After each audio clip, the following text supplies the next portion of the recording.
So unless you've been living under a rock, you would have heard about the Coco Wyo trademark situation. They've tried to trademark a lot of popular terms that people create coloring books around.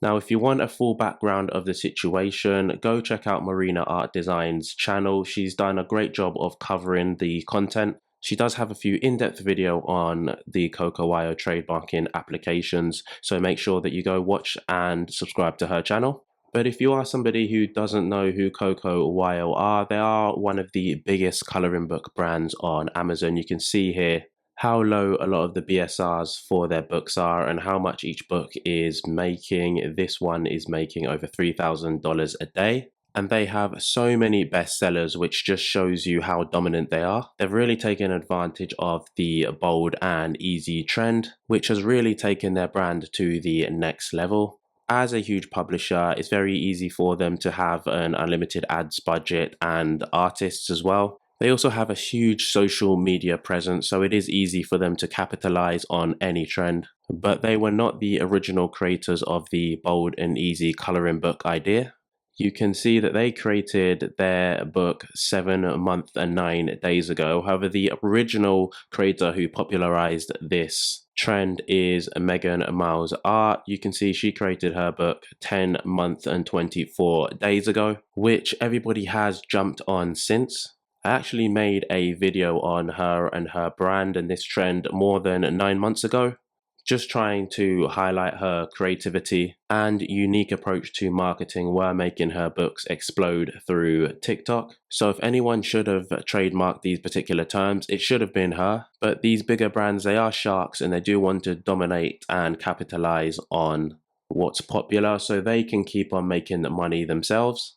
So Coco Wyo actually tried to trademark a lot of these popular terms, which the self-publishing community have been in uproar about. It really makes you sick to your stomach when you see these bigger brands capitalizing on something that they weren't the original creators for. But the great news is if we actually go over to the USPTO website, we can see that a lot of these popular terms that they've tried to trademark have actually been left as dead and abandoned.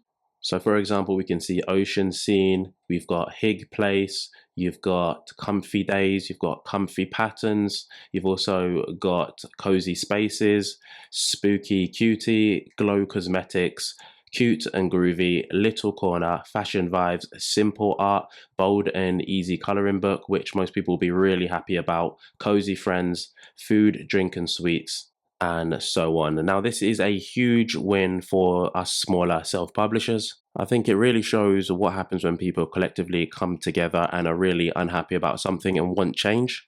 As if you go through Coco Wyo's social media, you can see in their comments how many people were really unhappy about this.